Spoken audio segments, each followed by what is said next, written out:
이 공개문제 3번 같은 경우에는 주소에 특별한 내용이 없습니다. 주소에 특별한 내용이 없고, 조립 부분을 여기 6파이 구멍, 1번 부품의 6파이 구멍이라고 생각을 했을 때, 여기에 2번 부품의 요 축이 끼워지는 거예요. 2번 부품 입장에서는 요 축의 부분을 A라고 표시를 했는데, 요거를 구멍보다 마이너스 1 적게 공차를 줘가지고 파이 5로 생각하면 되겠고요. 그 다음으로 2번 부품이 조립되어서 들어가는 이 1번 부품의 구멍이 8이라고 나와 있는 거로, B 2번 부품의 B는 7이라고 생각하는 게 좋겠습니다. 역시 요 축 형상이 들어간다고 생각했을 때 마이너스 1 공차를 줘가지고 8에 대해서 마이너스 1을 줘가지고 7이라는 두께 치수를 적용하면 되겠습니다. 먼저 1번 부품을 작업할 텐데 일단 조립되는 거는 잠깐 조립도에 나와 있는 것처럼 요 방향으로 배드를 놔두고 요것을 그대로 출력하게 할 것이냐, 요대로 출력하게 할 것이냐. 일단 요거로 출력도 가능합니다. 근데 여기 서포트가 일부분 생겨요. 왜 서포트가 일부분 생기느냐? 조립되는 센터를 기준으로 해서 얘 제일 바깥이 R5로 되어 있고, 1번 부품에는 R6으로 되어 있습니다. 그런 거로 어떻게 조립이 될 거냐면 1mm가 떨어져서 2번 부품이 이런 식으로 조립이 돼요. 그렇기 때문에 베드판을 여기 바닥에 놔뒀다고 치면은 이 베드판으로부터 요만큼이 서포트가 추가되는 형상인 셈이에요. 요렇게 서포트가 추가되는 형상이에요. 앞서 제가 풀이할 때 퓨전 360으로 풀이할 때는 얘를 이런 식으로 도면에 나와 있는 것처럼 문제 도면에 나와 있는 형식으로 그대로 맞춰서 풀이한 적이 있는데, 요것도 역시 방금 이야기한 것처럼 서포트가 생성되는 게 좀 안 좋아서 솔리드웍스로 이 풀이를 할 때는 베드판을 여기에다 놓고 2번 부품이 이쪽으로 이렇게 튀어나오게 요런 식으로 솔리드웍스에서 풀이를 해드리도록 할게요. 두 가지를 뭐 다른 방식으로 풀이를 해드리면 비교 참고가 되실 것 같습니다. 자, 일단은 1번 부품을 그러면은 나는 어떻게 그릴 것이냐. 문제를 이렇게 회전을 좀 시켜요. 받으신 종이를 이렇게 회전시켰다 생각을 합니다. 그리고 여기 6파이 구멍의 센터 여기를 원점으로 놔둔다. 왜? 여기를 기준으로 2번 부품도 조립되는 거잖아요. 그러면 요 방향으로 베드를 이렇게 정렬하면서 그린다 생각하면서 1번 부품을 그릴 때 여기를 원점으로 해서 이 원을 6파이 원을 기준으로 해서 원점에 놔두고 나머지 형상을 이렇게 쫙 그리는 게 좋겠다라는 이야기입니다. 그러면은 솔리드웍스에서 이제 1번 부품에 대한 거를 작도하도록 하겠는데,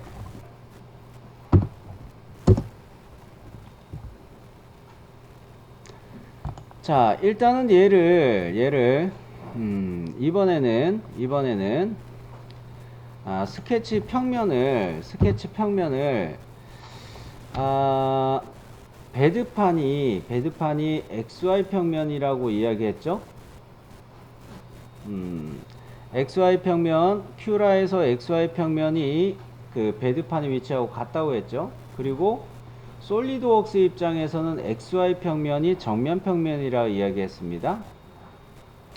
그러면 이 정면 평면이 이렇게 바닥에 놓이게 할 수 있는 면은 뭐다? 윗면 평면을 잡아가지고 이런 형상을 만들어서 돌출을 하면은 윗면 평면에서 중간 평면으로 돌출할 경우 정면 평면이 이렇게 누워버리죠. 자, 이런 식으로 파트를 설계할 때부터 XY 정면 평면을 베드판하고 일치하는 정면 평면을 바닥에 놓고 설계하는 것으로 풀이를 보여드릴게요. 자, 왜 윗면 평면이냐? 요거 윗면 평면 요렇게 세운다고 내가 생각하는 중이죠. 이랬을 때 정면 평면이 어떻게 됩니까? 이게 바닥에 놓이는 거죠. 그러면서 이 윗면 평면에 스케치하는 게 적합하겠고 우측면 평면은 좀 아니에요. 그죠? 자, 그래서 윗면 평면에 스케치 갑니다. 자, 윗면 평면에 스케치 들어와서 원점에다가 U파이 원을 잡는다고 했죠. 자, 원점에다가 요렇게 U파이 원을 그려놨고요. 그 다음에 요거를 기준으로 R6짜리 원을 또 잡아야 되겠습니다. 바깥에. 그죠? 여기에다가 지름 치수로 넣었던 거를 반지름으로 바꿔야 되니까 바로 요 치수를 클릭한 상태에서 치수 속성의 지시선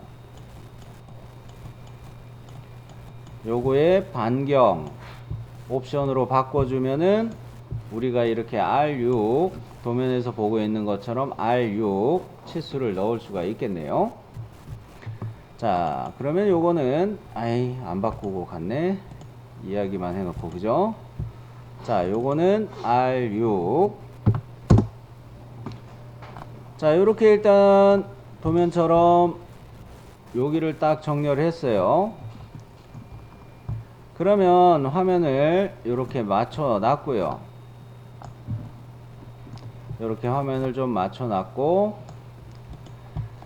먼저 이쪽 4분점 6시 방향의 4분점에서 1번 클릭해서 2번 이렇게 선 그리기를 추가할게요. 여기서 이렇게 그려졌습니다. 그 다음에 하는 김에 여기까지 선은 하나 더 그려 놓을게요. 그 다음으로 3.호를 이용해서 이 3.호를 이용해서 호를 그릴 텐데 여기다 바로 찍지는 않을게요. 요런데 바깥에다가 여기는 찍어도 되겠다. 끝점 일치로 1번 여기 2번 3번 찍어서 요런 식으로 홀을 하나 만들어 놓고 구속을 나중에 할게요.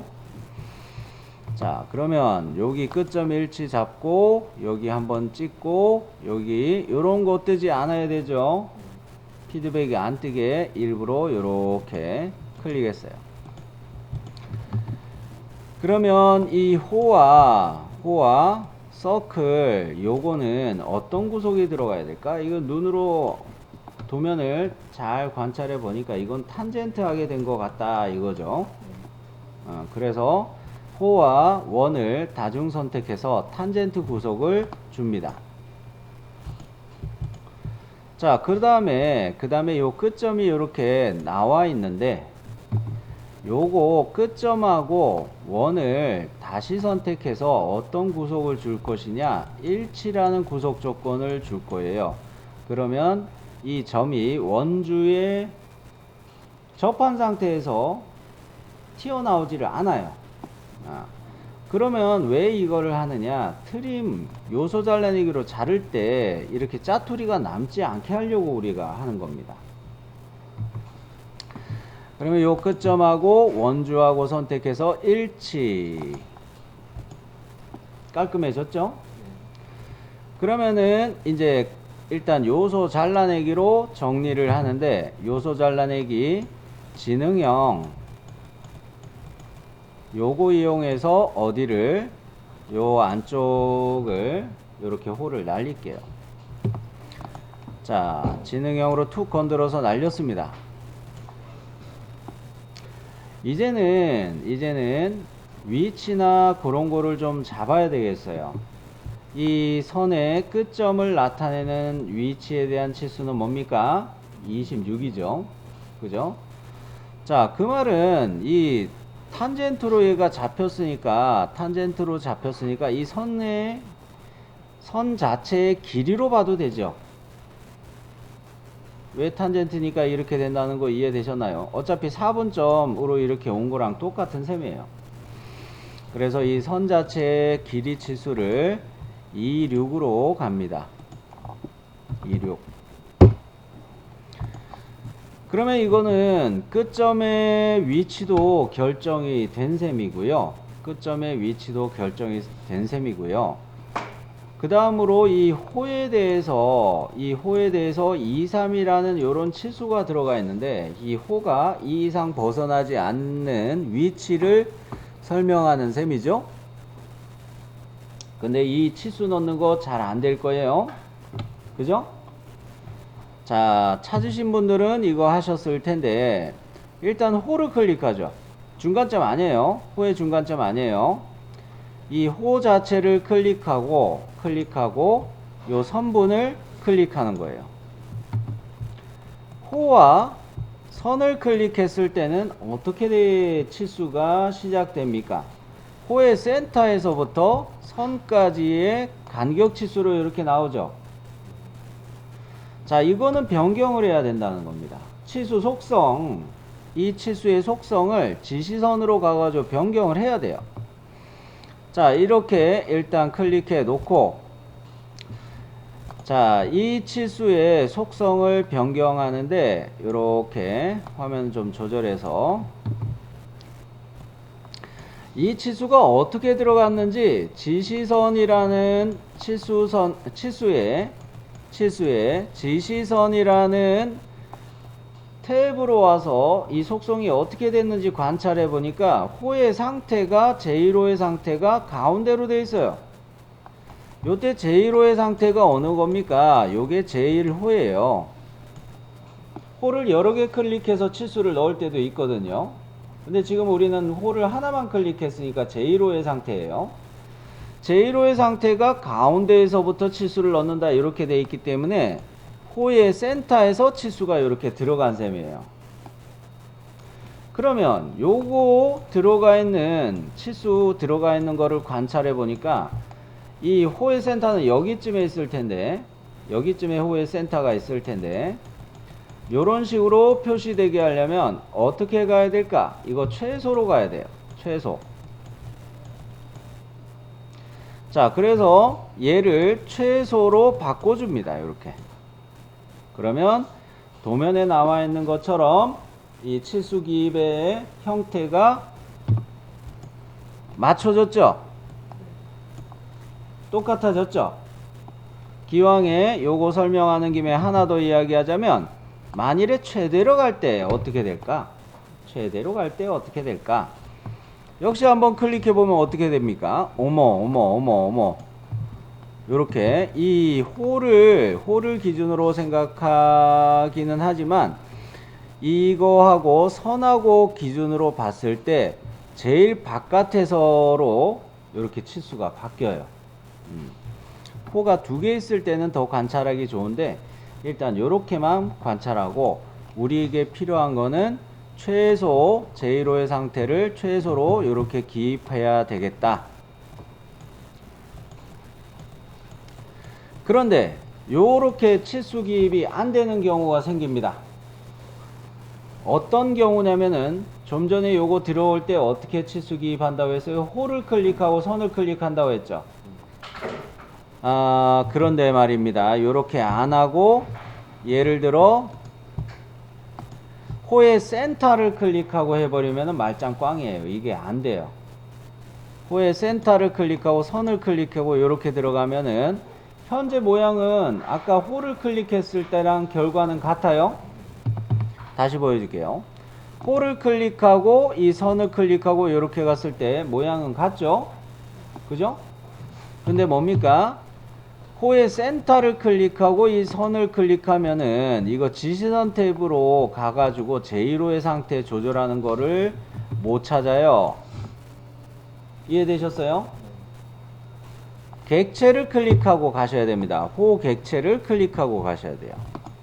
호 객체를 클릭하고 이 라인을 클릭해서 이렇게 치수를 배치해 놓고 지시선 탭으로 왔더니 요거 제1호의 상태 조절을 최소로 조절해서 이렇게 치수를 바꿀 수가 있죠. 즉 뭐를 클릭해서 가는 거예요? 호와 선을 클릭했을 때 가능한 거예요. 그러면 이렇게 최소값으로 바꿔 놓고 이 값이 2, 3. 그러면 이 호는 2, 3으로 더 벗어나지 못하죠. 그죠? 호의 위치가 제한된 거예요. 선에서부터 23으로 더 도망가지 못하도록 제한이 된 거예요. 위치가 잡혔고 나머지 위치는 또 어디에 설명이 되어 있습니까? 요 끝점에 대해서 원점으로부터 우리는 여기를 원점으로 잡고 있잖아요. 원점으로부터 4, 3 이렇게 설명이 되어 있습니다. 이거 X방향으로 오죠. 자, 그러면 역시 요 끝점 후의 끝점을 잡고 원점을 클릭해도 되고 원을 클릭해도 되고 자 요렇게 4, 3 자 그러면 이거는 위치들이 다 잡혔네요. 이제 호의 반지름 크기 치수를 넣습니다. 3, 3 완전 정의됐죠? 여기까지 질문 있으신가요?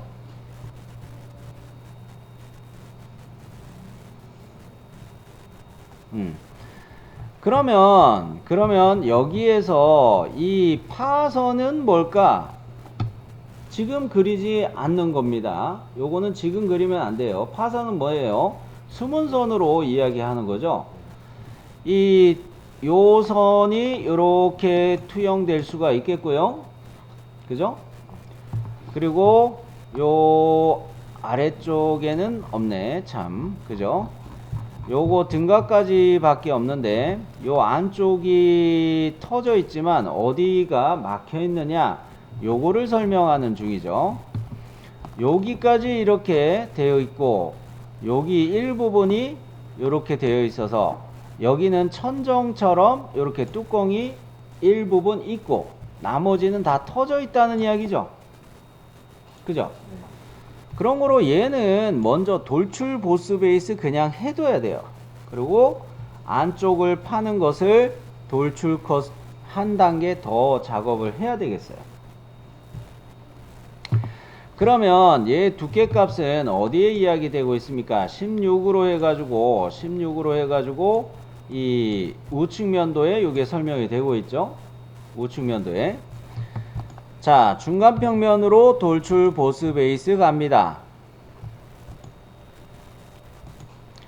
중간평면으로 1, 6 방향 1의 옵션, 돌출의 방향 1의 옵션은 중간평면이고 돌출 값을 1, 6으로 이렇게 잡아놓으면 딱이겠어요. 그죠? 자, 확인. 그러면 역시 이 상태에서 어디를 가지고 돌출 컷할 스케치를 갈 것이냐. 역시 윗면 평면 요거를 가지고서 스케치 들어가도록 할게요. 그때 여기에다 스케치를 하는데 어떤 것을 컷할 것을 스케치 하느냐. 요런 데는 선을 하나 잡고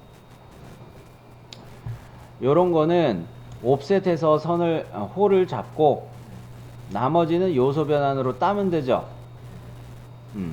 자, 그러면 윗면 평면 여기서 역시 스케치 들어갈 건데 8로 돌출 컷을 마저 가면 되겠어요. 자, 돌출 컷을 위한 스케치 윗면 평면에 이어서 해보도록 합니다. 면의 수직 보기.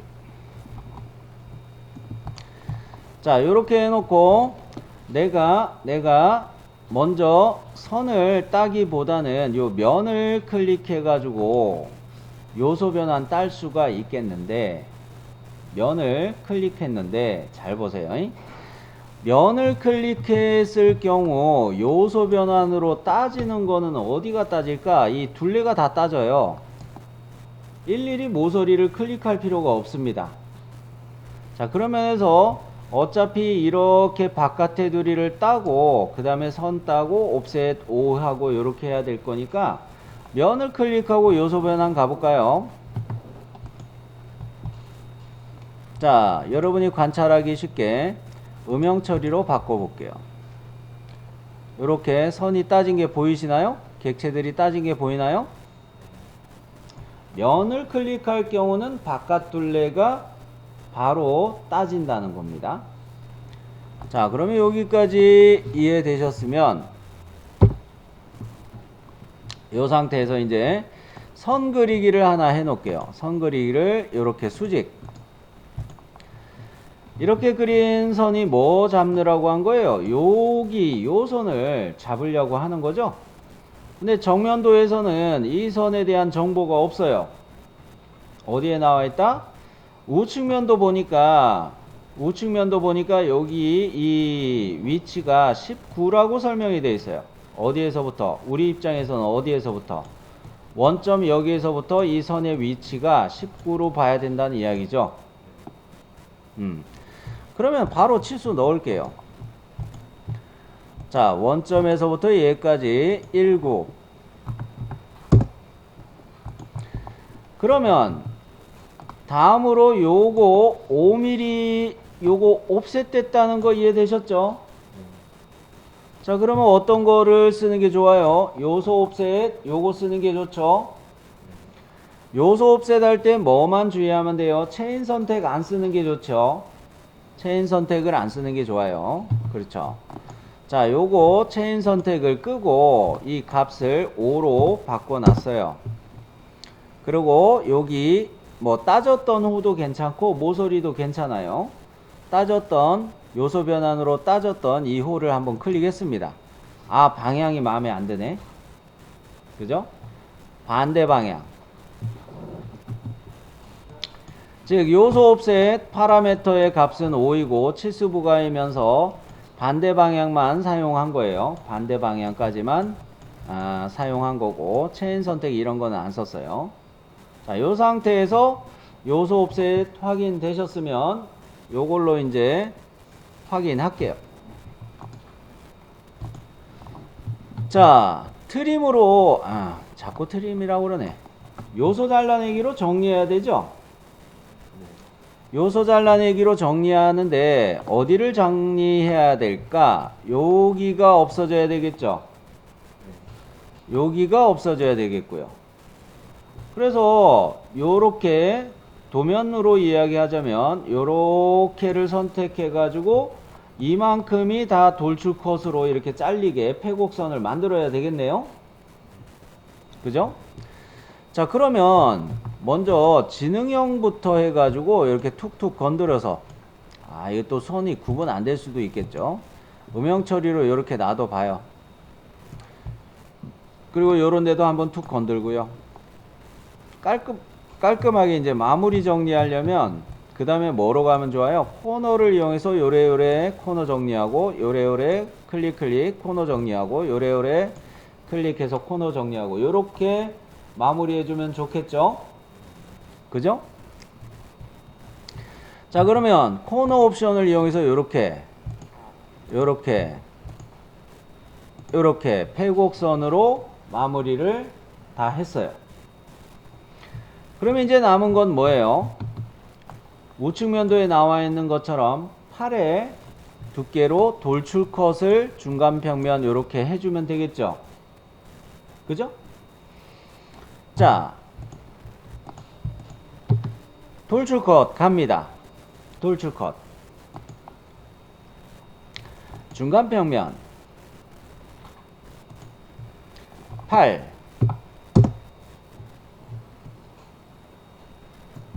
자, 여기까지 확인 다시 해드리자면 돌출 컷의 중간 평면의 깊이 값은 8. 이런 식으로만 하면은 문제가 없겠네요. 그죠? 자, 그러면 요것으로 요렇게 형상을 만들어 놓고 이 1번 부품에 대한 거하고 차이가 없는지 관찰해 봅니다. 도면대로 다 만든 것 같죠? 그러면 글씨를 새겨 보도록 할 텐데, 글씨는 어느 면에? 그렇죠. 윗면보다 여기 피처의 윗면이라고 하는 게 맞겠죠? 그죠? 윗면 평면은 기준 평면에 있는 거고, 그러니까 구분해서 이야기하는 게 좋겠어요. 피처의 윗면, 여기를 스케치면으로 해가지고 오늘 비번호는 17로 하기로 했습니다. 17이라는 비번호를 여기다 쓰도록 할게요. 자, 스케치 들어왔어요. 자, 그런데 이거는 글씨를 쓰면은 이렇게 써질 거 아니에요. 그죠? 우리는 이거를 이렇게 우리가 17 가기로 했죠. 이런 식으로 기울여서 써야 됩니다. 그러면 뭐가 필요합니까? 그렇죠. 선 그리기 밑에는 중심선 기능을 이용해서 이 보조선을 하나 잡아놓고 정렬할 선을 하나 잡아놓고 텍스트 명령 가는 게 좋겠어요. 자, 그러면 요런 중심선 기능으로 요거를 하나 싹 그려놨어요. 자, 그랬을 때 이거는 어디쯤에 정렬이 되면 좋을까? 좀 애매하기는 한데 육안으로 봤을 때 한 요 정도 위치에서 선을 그려놨고요. 임의로 선을 그려놨고요. 여기에서 요 끝점까지 떨어지는 간격은 한 3 정도로 갑시다. 넉넉하니 갈게요. 3 정도로 가고 요 선 자체의 길이는 10 정도로 맞출게요. 그랬을 때 요거의 원점으로부터의 위치를 X방향으로 요거 좀 조절하는데 뭐 10 정도만 해도 되겠네요. 왜? 글씨도 여기다 써야 되니까 한 이 정도로 보자는 거예요. 요 정도로 놔두면 얘하고 비슷해지겠죠. 그러면 요렇게 위치들을 잡아놓고 중심선의 위치들을 잡아놓고 이제 문자 명령을 들어갑니다. 문자. 자, 먼저 곡선을 선택해 줘야 되겠죠. 얘로 선택해 줄게요. 자, 요렇게 선택했어요. 그 다음에 문서 글꼴 사용, 요 체크 풀어서 일단 글꼴부터 좀 조절합시다. 요거 체크 풀고 글꼴 버튼 눌러서 요거로 와가지고 어제 뭐로 하는 거 보여드렸나요? RER 요 글꼴의 굵게 조절하는 거 보여드렸었죠? 자, 그래서 RER로 갑니다. RER의 굵게. 자, 그 다음에 문자 높이는 요거 경우는 7 정도로 갈까? 7 정도로 일단 해볼게요. 자, RER이라는 글꼴에다가 굵게로 바꿨고 문자 높이는 7 정도로 했고 문자 높이는 이따가 확인해보고 좀 마음에 안 들면 줄일 수도 있어요. 조절할 수도 있어요. 자, 요렇게 해서 확인 누르고 텍스트 창에 커서를 클릭해 가지고 17 비번호 썼습니다. 요렇게 보니까 가운데 정렬 한번 눌러 놓고요. 글씨를 가운데 정렬 한번 눌러 놓고요. 뭐 비슷해 보이네요. 그죠? 자, 이런 거에서 너무 시간을 허비하지 마세요. 요 정도면은 괜찮을 것 같아요. 확인. 자, 그러면 글씨가 다 정의 됐으면 돌출 컷을 갑니다. 1mm로 블라인드 형태 1mm로 파고 들어가야 되겠죠. 측정해서 글씨가 출력이 될 수 있을지 관찰해 볼 텐데요. 자, 요런 거가 좀 짧은 모서리네요. 요런 게 짧은 모서리. 1mm는 나오네. 1mm는 나오네. 출력은 되겠네요.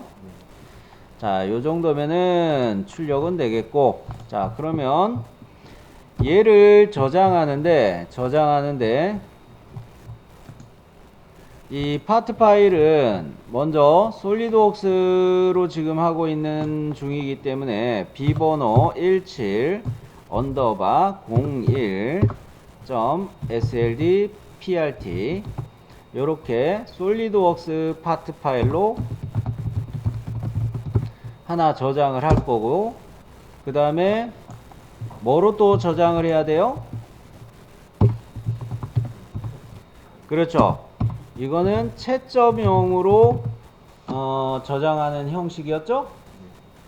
자, 그래서 저장을 가자면 사용자 모델링 소프트웨어 개념으로 가기는 하겠고, 참 폴더 만드는 거 이야기 안 했군요. 자, 요거를 수험번호 폴더 식으로 만든다. 수험번호 폴더를 만드는 셈이다. 요렇게 갈게요. 자, 2021 1217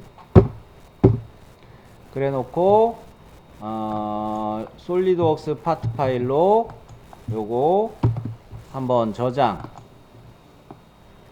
했죠? 그러면 이제 또 스텝으로 또 파트 파일을 저장할게요. 다른 이름으로 저장 가가지고 스텝 파일로 스텝 AP214 스텝 AP214 요걸로 저장. 자, 이러면은 이 파트 파일은 이제 다 끝냈으니까 새 파트 해가지고 2번 부품을 작업해 보도록 합니다. 2번 부품을 작업해 보도록 해요. 자, 2번 부품은 어느 쪽에서 스케치한다? 역시 윗면 평면에서 스케치할 건데, 이렇게 쓸 수 있도록 이렇게 스케치할 거예요. 자, 새 파트 갑니다.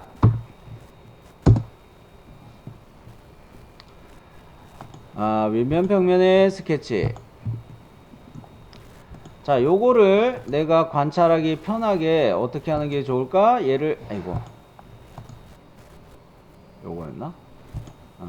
에이? 이게 회전. 네, 요걸로 돌리는 게 낫겠네요.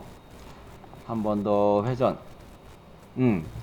자, 2번 부품을 여러분이 작업할 때 도면을 이렇게 종이 도면을 세워놓고 생각하시는 게 좋습니다. 자, 그랬을 때 나는 먼저 어느 거부터 작업을 할까? 윗면 평면에다가 요거를 원점을 기준으로 해서 스케치해 가지고 먼저 얘를 돌출할게요. 그 다음에 요거를 두 번째 피처 만들기 할게요. 그 다음에 축을 세 번째 피처 만들기를 할게요. 요렇게 순서를 어떻게 작업할까? 요 순서도 계획을 세우시는 게 좋고요. 자, 그러면 먼저 요거를 원점에다가 원 그리기를 해야 되겠죠. 반지름 5짜리입니다. 지능형 치수 가서 요거 반지름 5로 가기 위해서 지시선 탭을 눌러서 이거 반경으로 치수를 유형을 바꿔야 되겠죠. 반경 치수로 지시선 탭에서 이거 바꿔놓고 얘를 R5로 변경 입력해야 되겠죠. 자, 요렇게 5 바꿨어요. 자, 그러면 요거는 만들어졌고 우리는 요거 잡은 셈이에요. 이거 누가 보더라도 이거 4분점으로 이렇게 올라가는 라인들 같죠? 그죠? 4분점에서 이렇게 올리고 이렇게 가서 여기 4분점으로 내려가야 되겠죠? 그죠? 자, 그러면 라인 들어가서 여기 4분점에서 이렇게 출발할 때 피드백 탄젠트와 수직 피드백이 보입니다. 그죠? 요렇게 클릭. 그 다음에 3번은 여기서 바로 찍지 말고 어떻게 해요? 9시 방향 4분점에서 이렇게 피드백이 올라올 때 이렇게 보면은 아이고 이거 커서를 또 움직였네. 자, 요렇게 피드백이 올라왔을 때 3번을 찍는 게 좋아요. 요럴 때도 역시 수직과 탄젠트라는 피드백이 같이 뜹니다. 아, 수평이었구나. 자, 그 다음에 여기에다가 가는데 제 거는 이거 탄젠트로 붙어버렸어요. 쏘리.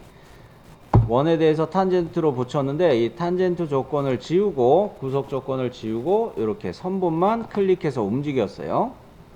이렇게 당겨 놨고요. 자, 그러면 이제 얘도 요소 잘라내기 지능형으로 요만큼을 날려버릴 수가 있겠네요. 자, 지능형으로 해서 툭 건드려 놨어요.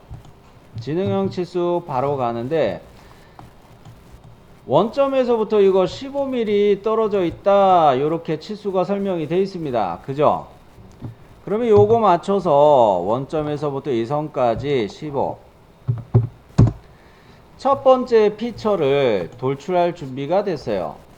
첫 번째 피처를 돌출할 준비가 됐어요. 자, 요거 중간평면으로 얼마입니까? 7이죠? A 부분의 치수인 거죠. 요거는 7입니다. 중간평면으로 이렇게 돌출해 놓고 역시 윗면평면에서 또 스케치 가야 되겠죠? 윗면평면에서 또 스케치 가는데 자, 이번엔 두 번째로 요 위에 톡 튀어나온 거 요거 작업을 하도록 하겠어요.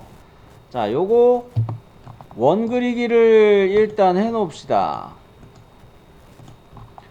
원 그리기를 해 놓고 이 원의 센터하고 원점하고 같이 선택해서 자세를 잡아야 되겠네요.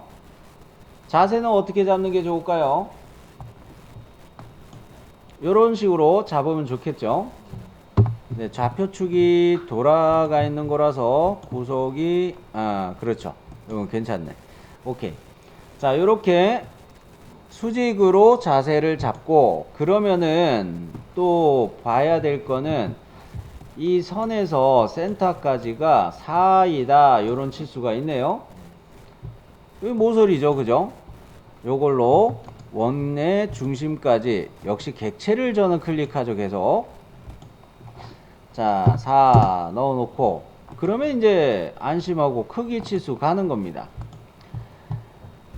자, 요거 지시선으로 가서 역시 반경으로 바꿔가지고 요거를 반지름 4로 바꿔야 되겠죠. 지시선에서 반경 속성으로. 자, 그러면 얘를 4. 그러면 이제 4분점에서 시작해서 여기 모서리의 일치 4분점에서 시작해서 모서리의 일치 여기도 4분점에서 피드백을 이렇게 보면서 여기 모서리의 일치로 점을 잡고 그 다음에 다시 되돌아가서 4분점으로 찍어주기. 선 그리기. 4분점에서 내려와서 그 다음에 여기 갈 때는 요렇게 피드백을 보면서 클릭. 4분점. 자, 요렇게 돌아왔으면 이제 지워야 될 거는 뭡니까? 이 안쪽에 절반 호만 정리하면 되겠네요.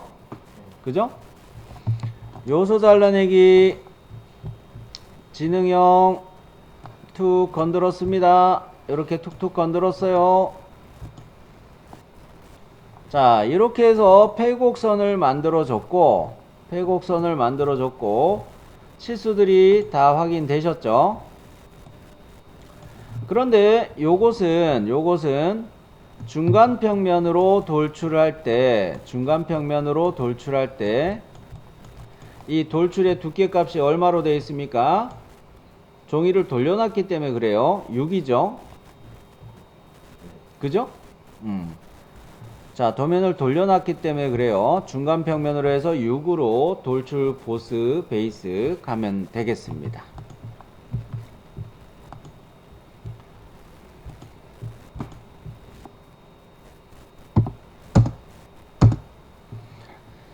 자, 그러면 요 영상은 만들어졌고요. 역시 요번에는 세 번째 피처를 만든다고 했죠. A로 명시되어 있는 요거를 작업할 건데, 윗면 평면에 스케치 들어가서 원점에다가 중심을 잡아 가지고 5파이짜리 그리기로 했죠. 요거를 중간 평면으로 얼마? 16만큼 돌출하기로 이야기를 한 적이 있습니다. 요거 그대로 윗면 평면에서 스케치 해가지고 돌출을 가도록 할게요. 자, 윗면 평면에 스케치, 면의 수직 보기, 원 그리기, 어디에다가 중심? 원점에다 중심 잡아 가지고 요거의 지름은 5. 자, 요렇게 해놓고 5파이짜리 이거로 그 축이 요렇게 중간 평면에서 16으로 튀어나온다. 5파이 요거 생각하니까 또 뭐가 걱정돼요? 부러질 것 같죠? 5파이 너무 가늘어요. 그죠? 큐라 설정, 슬라이서에서 설정할 때 채우기 밀도를 50% 이상 가야 되겠구나, 요런 생각이 듭니다. 자, 요 파트를 또 저장할 텐데 17 언더바 2번 솔리드웍스 파트 파일로 먼저 저장을 할게요. 17 언더바 02 요거를 솔리드웍스 파트 파일로 먼저 저장을 했어요. 그 다음으로는 채점용 파일에 해당하는 스텝 파일 저장을 해야 되겠죠. stp-ap214 그러면은 파트 파일은 총 4개의 파일 형식들이 저장이 됐어요. 4개의 파일 형식들이 저장이 됐어요. 자, 그러면 어셈블리로 들어가겠습니다.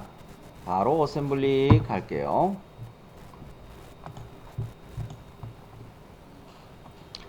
자, 일단은 17 언더바 01을 꺼낼 텐데 17 언더바 01 요걸 꺼낼 텐데 파트 열기.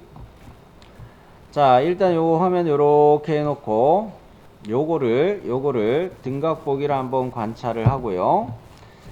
자, 이랬을 때 XY 평면 좌표계 XY 요거에 맞춰서 얘가 그냥 이렇게 정렬이 됐네요. 이게 왜 이렇게 가능한 거였어요? 파트 설계할 때 XY 평면, 즉 정면 평면을 바닥에 놓으면서 의도하면서 그렸기 때문에 이게 가능한 거죠. 자, 그러면 어셈블리의 원점하고만 일치하면은 되겠네요. 이런 식으로. 이 클릭이 잘 됐을라나 오늘은. 일치하게 됐네요. 그죠? 오늘은 클릭이 잘 됐네. 자, 여러분에게 참조로 좀 보여드리자면, 파트, 잠깐 어셈블리를 안 하고, 파트를 왜 정렬했는지 확인을 해 드리고, 큐라에서 확인해 드리고, 다음 시간에 마저 어셈블리 정리하는 걸 해 드릴게요. 일단 얘를 STL로 한번 바꿔 볼게요.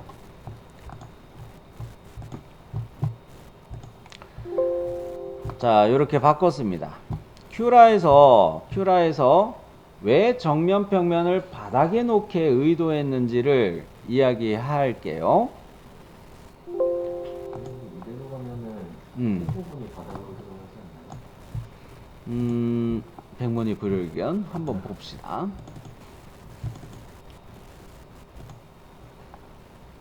자, 이렇게 되죠. 자, 정면 평면이 뭡니까? XY 평면인 셈이에요. 요게 X, 요게 Y인 셈인데, 우리 거는 바닥이 이렇게 된 셈이죠. 얘는 위아래만 뒤집으면 되는 거죠. 그죠? 자, 그렇게 하려면 어떻게만 생각하면 됩니까? 요거 클릭해가지고 로테이트해서 요렇게 돌려주면 돼요. 그죠? 아니면 더 편한 방법이 있습니다. 뭐가 있을까요? 리셋한 상태에서 Z 방향으로 미러 시킬 수가 있어요. 나중에 어셈블리 된 거 들어왔을 때도 Z 방향으로 미러링 해가지고 만들면 되죠. 치수들은 다 그대로 아니에요. 그죠?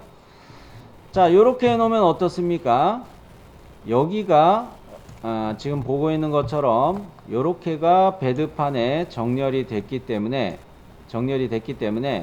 베드판에 닿는 면적이 좀 넓어졌어요. 즉 뭡니까? 프린팅 시 베드판에서 떨어진 문제가 가장 빈번해요. 실격의 원인들 중에. 자, 그랬을 때 이거를 웍스에서 정면 평면을 이런 식으로 정렬을 해 놓으면, 웍스의 정면 평면을 이렇게 정렬해 놓으면 얘처럼 보인다는 이야기죠. 얘처럼 같이 정렬을 할 수가 있다는 이야기죠. 자, 여기까지 이해되셨죠? 아이고, 시간이 지났네. 이어서. 자, 중간에 영상을 어디서 정리했는지 기억이 안 나가지고 다시 이어서 이야기합니다. 여러분은 한 번 더 들을 수 있어서 좋죠? 자, 2번 부품을 가져와요. 2번 부품을 가져오는데 아까 질문한 것처럼 저는 부품 삽입에다가 커서를 안 가져다놔요. 그죠? 부품 삽입에 가져다 대면 원점끼리 이미 정렬해서 설계를 다 해놨기 때문에 이렇게 딱 맞춰져요. 근데 메이트를 연습을 해야 되니까 일부러 옆에다가 클릭을 할게요.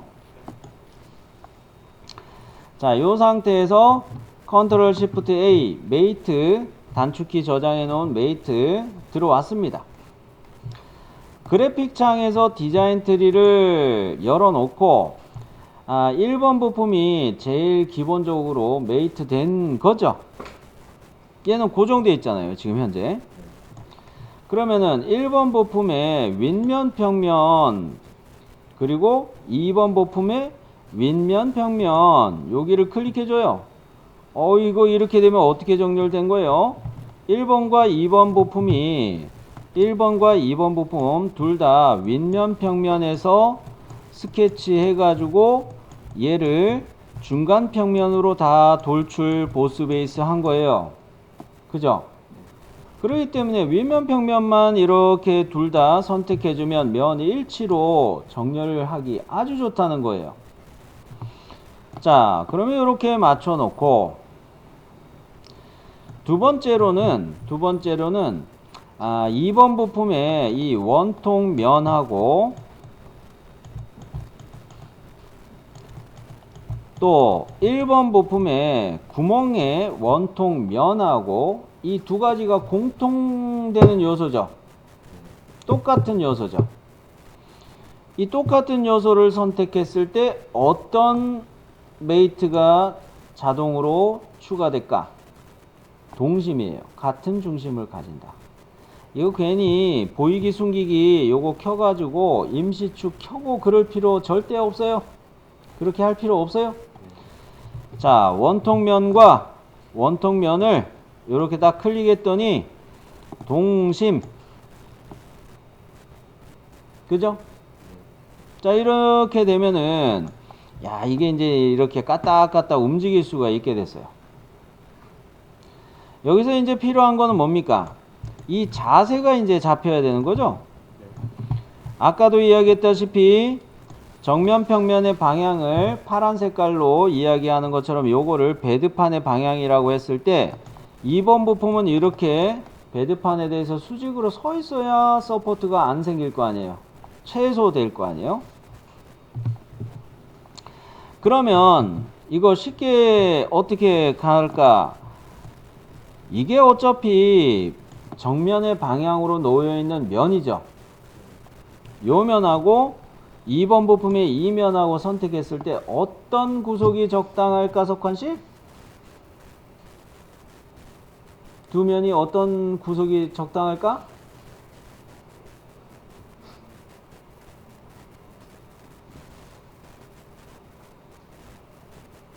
아, 보니까 그렇게 돼 있잖아. 응?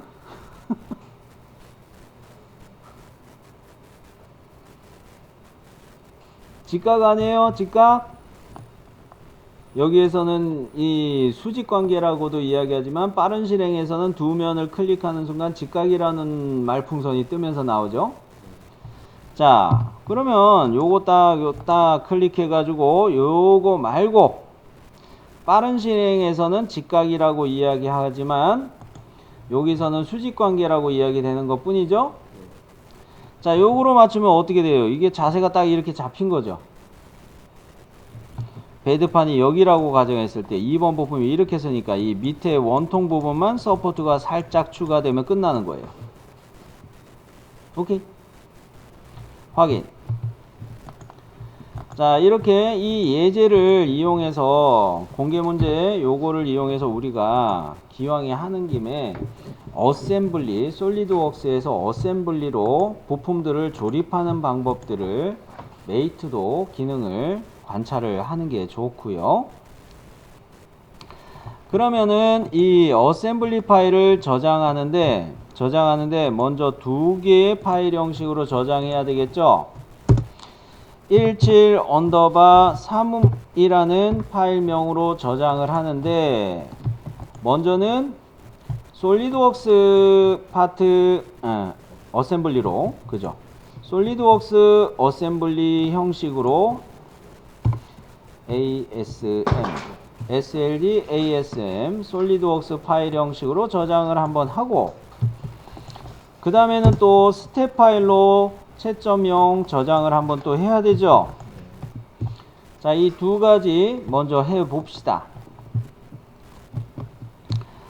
먼저 요렇게 17 언더바 03 요렇게 어셈블리 파일로 저장을 하고, 자, 다른 이름으로 저장 가서 스텝 파일로 또 저장을 하고, 스텝 STP AP214 요것으로 또 저장을 하고, 스텝 AP214 요걸로 저장하고, 그 다음에 이제 해야 될 거는 뭡니까? 슬라이서용 모델 파일 만든다는 거죠. 이거는 공을 앞에다 다 안 붙였네. 요거 STL 파일 만들기 해야 되죠. 자, 다른 이름으로 저장 가가지고 STL 파일 만들 때 옵션 꼭 확인하세요. 옵션 꼭 확인하세요. 요거 할 때 STL 옵션 일단 뭐부터 확인해야 됩니까? 바이너리 출력 형식, 바이너리 뭐 바꿔놓을 사람은 없습니다만, 시험장에서 이런 걸 바꿔놓을 사람은 없습니다만, 혹시 엄한 거로 바꿔놓은 사람이 있으면 원래대로 할 줄 알아야겠죠? 그리고 단위는 뭡니까? 미리미리죠. 그 다음에 또 뭡니까? 해상도. 해상도 항목에서는 편차와 그 각도 요거를 제일 우측으로 제껴놔야 해상도가 메시가 촘촘하게 만들어진다, 이렇게 이야기했죠. 그죠? 자, 이 메시 개수만 봐도 감독관들 입장에서는 채점하기 쉬워요. 그죠? 그렇기 때문에 해상도에서 편차라는 항목하고 각도라는 항목을 최우측으로 제일 오른쪽으로 이렇게 제껴 놓으면 메시가 더 디테일하게 만들어진다. 이거 잊지 마시고, 시험장에서 이거 안 고쳐 놓는 사람들 혹시 있을 수 있어요. 역시 마지막으로 중요한 게 뭐였습니까? 어셈블리의 모든 부품을 단일 파일에 저장. 이거 체크 안 돼 있으면 말짱 꽝이죠? 그죠? 요거 반드시 체크되어 있어야 돼요. 자, STL 확인했으면 요거 저장을 해 주도록 할게요. 4번으로 저장을 해야 되죠. 17_04. 자, 저랑 비슷한지 한번 여러분이랑 대조해 봅시다. 여러분은 몇 개 나왔어요? 삼각형. 자, 큐라에서 열었는데 이거 열어보니까 정면 평면이 여기쯤에 놓이게 우리가 설계를 했기 때문에 XY 평면에 맞춰서 정렬이 된 거는 같아요. 그런데 이게 위아래가 뒤집어졌다는 거죠. 그런 면에서 이 오브젝트를 클릭한 상태에서 미러라는 기능을 봅니다. RROR이죠. 제일 위에 있는 게 Z 미러라고 되어 있을 거예요. Z 미러. Z 방향이, 요 방향이 Z 방향이죠. 그죠? 요 위아래만 Z 미러 이렇게 샥 해주면, 어우, 내가 의도한 게 딱 됐죠? 그죠? 내가 의도한 게 딱 나왔어요. 자, 그러면 여기서 이제 또 서포트를 생각해 봅시다. 브림은 써야 되겠어요. 그죠? 브림 정도는 써야 되겠는데, 서포트를 에브리에어? 아이, 노. 이거는 에브리에어는 쓸 거 없어요. 그죠? 터칭 빌트 플레이트 정도는 쓸 건데, 왜 터칭 빌트 플레이트를 쓰냐면, 오버행 보기, 뷰 모드에 오버행 보기를 한번 봅니다. 서포트 구간이 있느냐, 필요한 구간이 있느냐, 이렇게 돌리면서 보니까, 요 아래쪽에 보면은 요런데 2번 부품 때문에 요런데 서포트를 추가해야 된다. 1번 부품도 요런데 일부분 서포트 추가해야 된다. 오버행 보기 보니까 이게 보이죠? 그리고 안쪽으로 이렇게 가서 봅니다. 안쪽 영상을 보니까 안쪽에 이거 이렇게 막혀 있는 부분이 있죠. 여기도 서포트가 필요하네? 그런데 말이죠. 요런 거는 안 만들어도 되는데, 요런 거는 만든다 치자. 그래. 요 불안해서 요런 거는 만든다 치자. 대신에 요렇게 기울어진 데는 이거 레이어가 쌓일 때, 적층되면서 쌓일 때 물고 가기 때문에 이런 거는 무너지지를 않아요. 이런 정도는, 이 각도 정도는 무너지지 않아요. 그러면 여기에는 서포트 필요 없고, 막아주는 여기만 서포트를 추가할 수가 있을까? 여기만 서포트 추가할 수 있을까?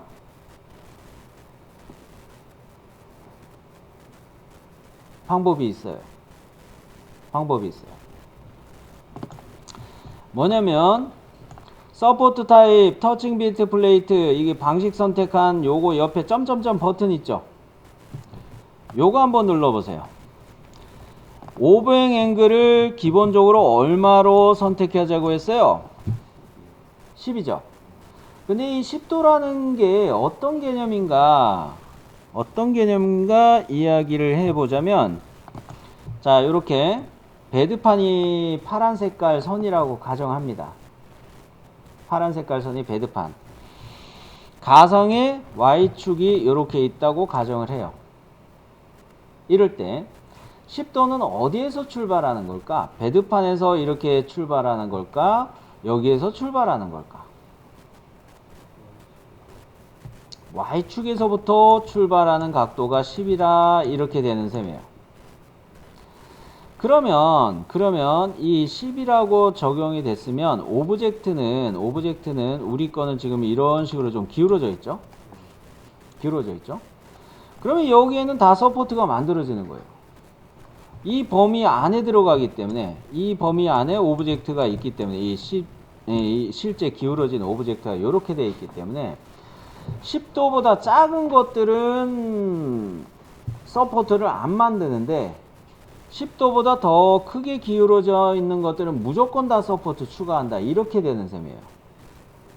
그러면 여기 각도를 한번 생각해 봅시다. 여기 각도는 한 3, 40도 정도 될 것 같지 않아요? 그죠?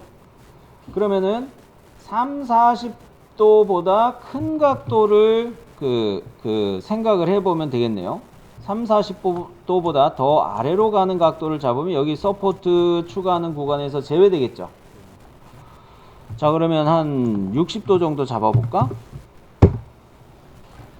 그러면 오버행 보기, 뷰 모드의 오버행 보기인 이 상태에서 서포트 추가할 면으로 얘를 생각 안 하네요. 그죠? 이야, 신기하네. 그러면 어디만 서포트가 추가돼요? 안쪽에 거 여기 서포트 추가되는 걸로 표시가 되죠? 근데 여기 끝부분 여기도 마저 좀 추가하고 싶은데 60도로 했더니 여기가 제외된 거예요. 조금만 이거 낮출까? 50. 그래. 50이면 적당하네. 그죠? 자, 오버행 앵글 포 서포트가 이런 의미예요. 자, 요 개념 잘 정리하시고요. 오케이.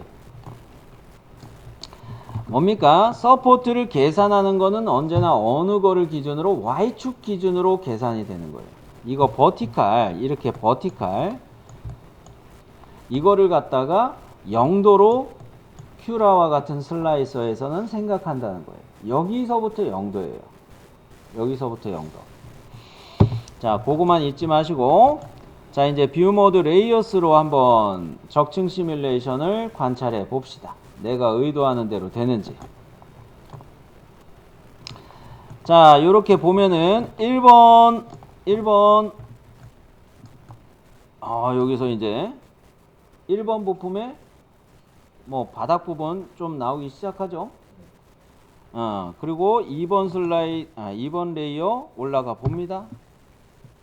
서포트 때문에 요거 금을 좀 만들고, 이렇게 어디에요? 4번 레이어에서 2번 부품에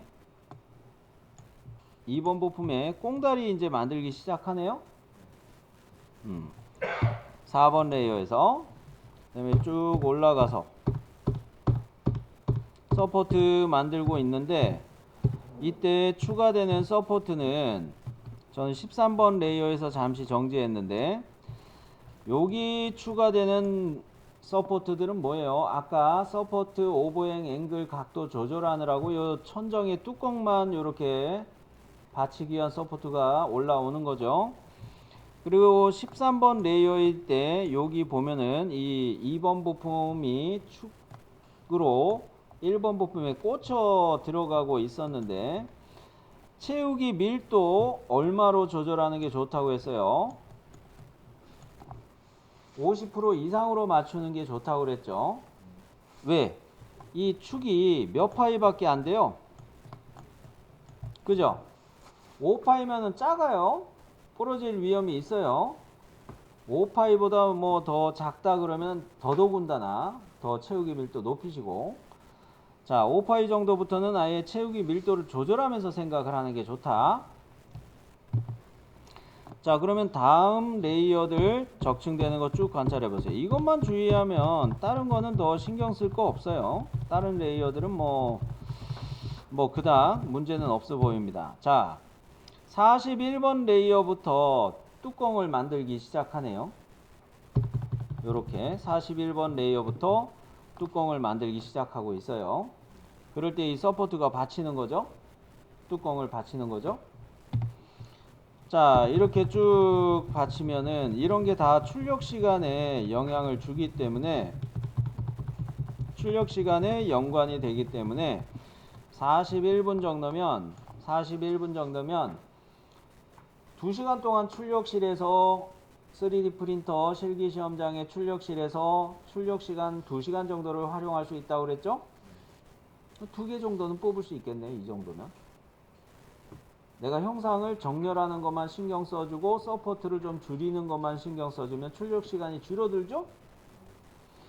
그러면 뭐예요? 2개 정도 출력해 놓고 후가공하다가 하나 뿌려 먹어도 하나 더 있으니까, 그죠? 이런 식으로 요 공개 문제 3번 하면서 여담을 좀 많이 이야기했습니다. 여담을 오늘은 많이 이야기했어요. 자 여기까지 공개 문제 3번이었습니다.